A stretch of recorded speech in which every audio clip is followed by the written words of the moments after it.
Lubos naman po na ikinatuwa ng Malacanang at ng nakararaming Pilipino ang resulta ng pinakahuling global survey kung saan kabilang po ang Pilipinas sa happiest country in the world. Batay po sa report ng performance management consulting firm na Gallup, mula po sa higit 100 bansang kasali sa survey nitong 2014, mapalad po ang Pilipinas na mapabilang sa ikalimang pwesto. Nauna po dito ang bansang Paraguay na may 89%, pumangalawa ang Colombia, Ecuador at Guatemala na may tig 84%. Sinundan po ito ng Honduras, Panama at ng Venezuela sa 82%, habang ang Pilipinas po ay nakakuha naman ng 80%.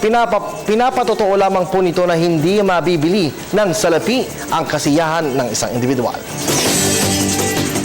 Kinagagalak po natin yan. Pinapakita lamang na maraming dahilan kung bakit dapat maging masaya ang mga Pilipino. Kasama na dyan yung pagpapahusay sa ating pamamahala na ginagalang din sa ibang mga larangan katulad ng paggawad sa atin ng investment grade rating sa patuloy na pagpunta ng mga mamumuhunan sa ating bansa.